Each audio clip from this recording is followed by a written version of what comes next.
호세아 12장 말씀을 같이 교독하겠습니다.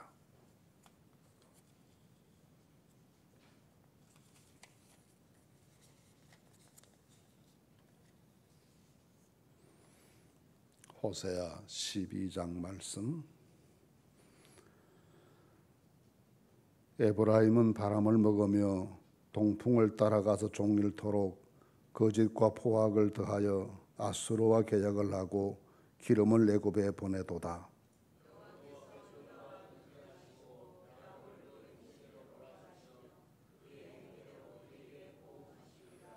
야곱은 모태에서 그의 형의 뒷발꿈치를 잡았고 또 힘으로는 하나님과 겨루되 천사와 겨루어 이기고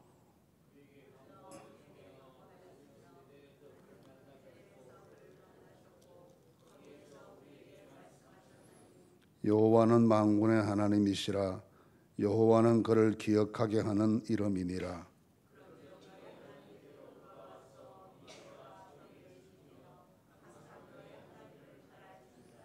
그는 상인이라. 손에 거짓 저울을 가지고 속이기를 좋아하는도다.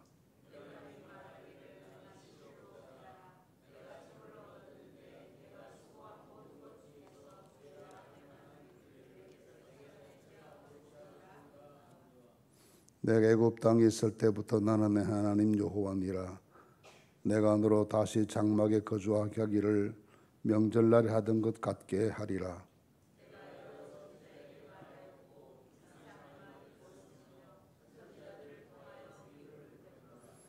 길르앗은 불의한 것이냐? 과연 그러하다. 그들은 거짓되도다. 길갈에서는 무리가 수송아지로 제사를 드리며 그 제단은 바디랑에 쌓인 돌무더기 같도다.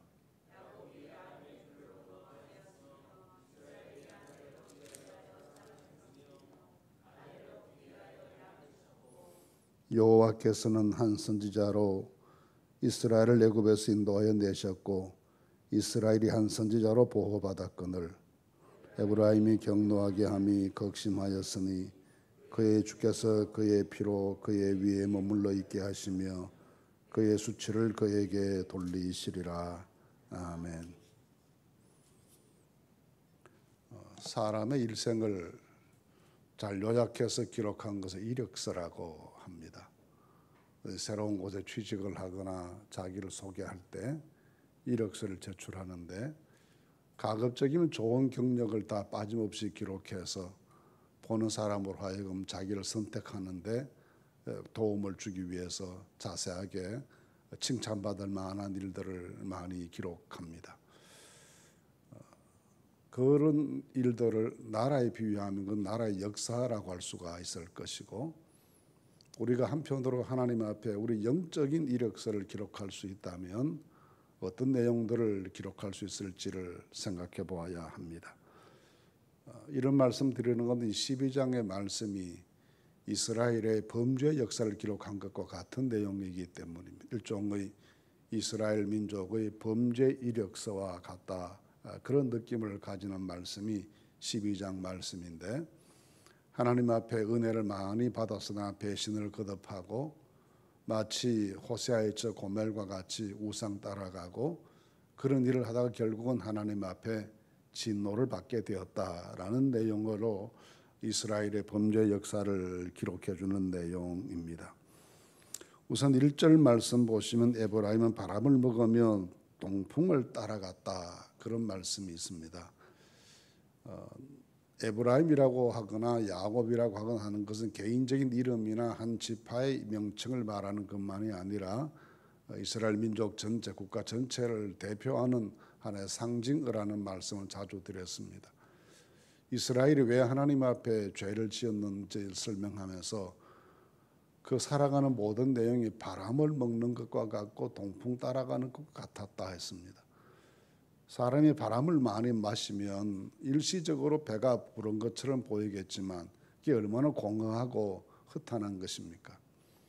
이스라엘이 이런 노력도 많이 하고 저런 수고도 많이 하고 남보로는 고생도 많이 한 민족이고 어느 민족보다 환난도 많이 겪고 수고도 많이 했지만 그 모든 과정이 다 바람을 먹는 것처럼 허탄한 일에 시간을 빼앗기고 노력을 기울이고 헛고생을 하는 그런 민족처럼 살았다는 것입니다.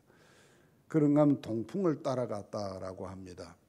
이 동풍이라고 하는 것은 이스라엘에서 사는 사람들이 해마다 경험하는 바람인데 2월 조금 지나 3월 초쯤부터 시작해서 남쪽 사막에서부터 불어오는 뜨거운 바람을 가리켜서 동풍이라고 불렀습니다. 그 사람들은 시로코라 그러기도 하고 아라비아 사람들은 하킴이라 하기도 하는 그런 바람입니다. 이 뜨거운 바람이 사막에서 한번 불어오면 아침에 한번 불기 시작하면 한나절이 지나지 못해서 피어있던 모든 꽃들이 말라버리고 또는 풀들도 노랗게 가을의 잔디 색깔처럼 그렇게 변해버립니다. 이것을 가리켜서 시편 103편 15절 16절에는 인생의 아름다움이나 영광이나 부귀가 다 바람이 지나면 없어지는 것과 같다. 그렇게 말해서 이 바람을 자주 이스라엘 사람들은 심판의 바람으로 그렇게 묘사했습니다. 동풍을 따라갔다는 말은 그렇게 많이 노력하고 수고해도 잠시 잠깐이면 다 사라져 버릴 것 같은 헛된 영광을 구하는 삶을 살았다라는 말과 같습니다. 구체적으로 이스라엘이 그렇게 바람을 먹는 것과 같고 동풍을 따라가는 것 같아서 헛된 노력, 헛된 수고, 허탄한 일에 시간과 국가적인 에너지를 낭비했다는 말씀인데 그 내용을 말씀하기를 아수르와 계약을 맺고 기름을 애굽에 보내도다 했습니다. 아수르는 북쪽에 있는 강대국이고 애굽은 남쪽에 있는 강대국입니다. 이 강대국들과의 관계를 좋게 하기 위해서 계약을 맺었다. 이 동맹 관계를 맺었다는 말씀이고 기름을 보냈다는 말은 조공품을 많이 보냈다는 이야기입니다. 어떻게 하든지 강대국들의 비위를 거슬리지 않게 하기 위해서 눈치를 봐야 하고 그들이 요구하는 것을 다 내놓아야 하고 그렇게 하면서 국가의 안전을 도모하기 위해서 애를 썼는데 이 모습이 마치 바람을 마시는 것처럼 헛된 일이었다는 것입니다. 나라의 흥망이 한 개인의 생과 사가 다 하나님께서 다스리시는 일이고 또 하나님이 말씀하신 것처럼 믿음에 굳게 서서 한 분 하나님만 섬기고 의지하고 노력하면 하나님의 축복을 얼마든지 위기도 이기고 작지만 큰 나라가 될 수 있었을 터인데 이스라엘이 이렇게 강대국들의 눈치나 보고 조공을 보내고 불공정 계약을 맺고 이런 일들을 반복해 가면서 그 모든 수고들이 헛되게 되어서 동풍이 불 때 꽃잎이 풀잎이 다 말라버리는 것처럼 이스라엘이 그런 운명에 처하게 되었다는 것을 지적해주고 있습니다. 그러면서 하나님께서 여기서 야곱의 이야기를 많이 반복해서 말씀하십니다. 야곱의 이야기를 많이 말씀하시는 것은 그 야곱이 실질적으로는 12지파의 조상이지 않습니까? 그 야곱에게서부터 12아들이 나오고 그 12아들이 12지파를 형성했기 때문에 야곱의 역사를 말씀하는 것은 민족의 시작, 근원에 대한 이야기입니다.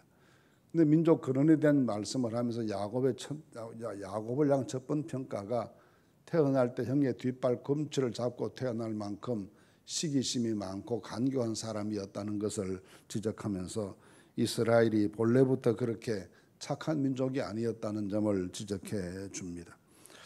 그런가 하면 또 한 가지 더 말씀하는 것이 천사와 겨루어 이기고 울며 그에게 간구했다라고 했습니다.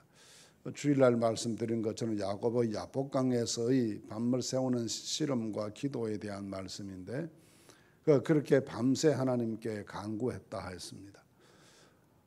하나님께 울며 눈물로 구했다는 것입니다. 결국은 볼품없는 민족이었고 야곱이 형의 뒷발꿈치를 잡고 그렇게 세상에 태어난 시기심이 많고 그런 사람이었지만 울며 하나님께 기도할 때 하나님께서 그를 축복하셔서 새로운 12지파를 형성하게 하고 큰 민족의 조상이 되게 하는 복을 주셨음을 말합니다. 연약했으나 기도할 때 하나님께서 축복해 주셨다는 것을 강조해 줍니다. 그래서 이스라엘 백성들에게 다시 간절히 원하는 말씀이 지금이라도 하나님께로 돌아와야 된다는 말씀을 강조합니다. 그 6절 말씀에 보시면 그런즉 너희 하나님께로 돌아와서 인애와 정의를 지키며 항상 너희 하나님을 바랄지어다 했습니다. 그래야 살 길이 생긴다는 것입니다.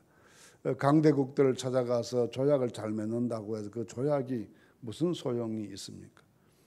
우리가 미국과 무역협정 체결하기 위해서 FTA를 만들기 위해서 두 나라가 열심히 협의해서 다 만들었는데 사람 하나 바뀌니까 그 조약이 다 무용지물이 되고 아무 쓸모없는 것이 되어버렸습니다.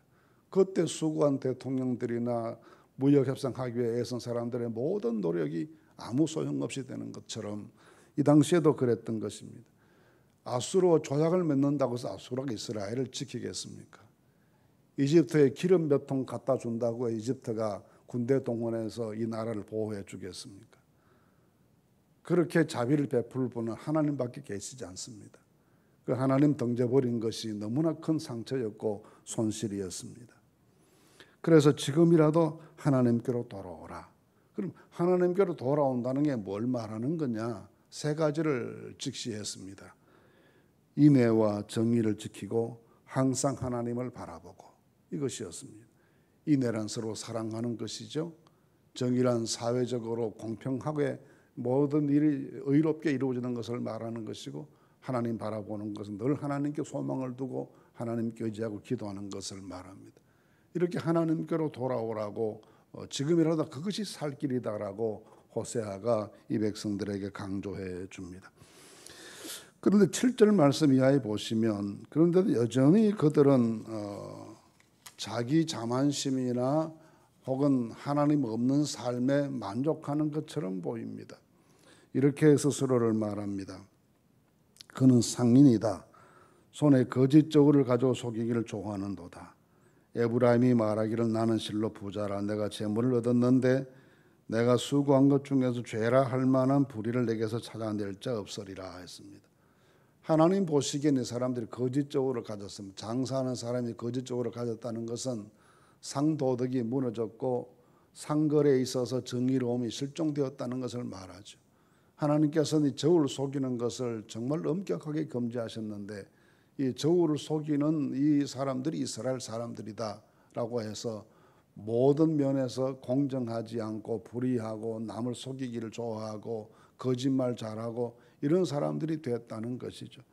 그런데도 그들은 말하기를 나는 이제 부자가 됐는데 내가 부자 되는 과정에서 옳지 못한 것을 행했으면 한번 찾아봐라 하고 장담하는 것입니다.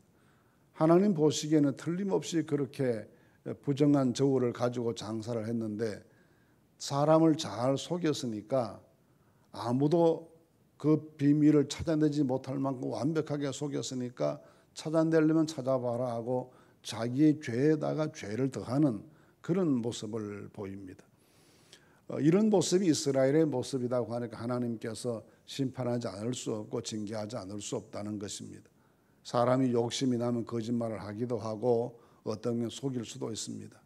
그러나 그 후에 깨달으면 회개해야 되고 정직해야 되고 삭개오처럼 그렇게 부정한 것을 갚겠습니다 하고 고백하는 것이 하나님 앞에 사는 길이지, 이 부정한 것을 숨기고 또 숨기기 위해서 거짓말을 또 더해야 되고 하는 이런 엉터리 민족이 되어 있으니 하나님께서 징계하지 않을 수가 없다는 점을 말씀하십니다.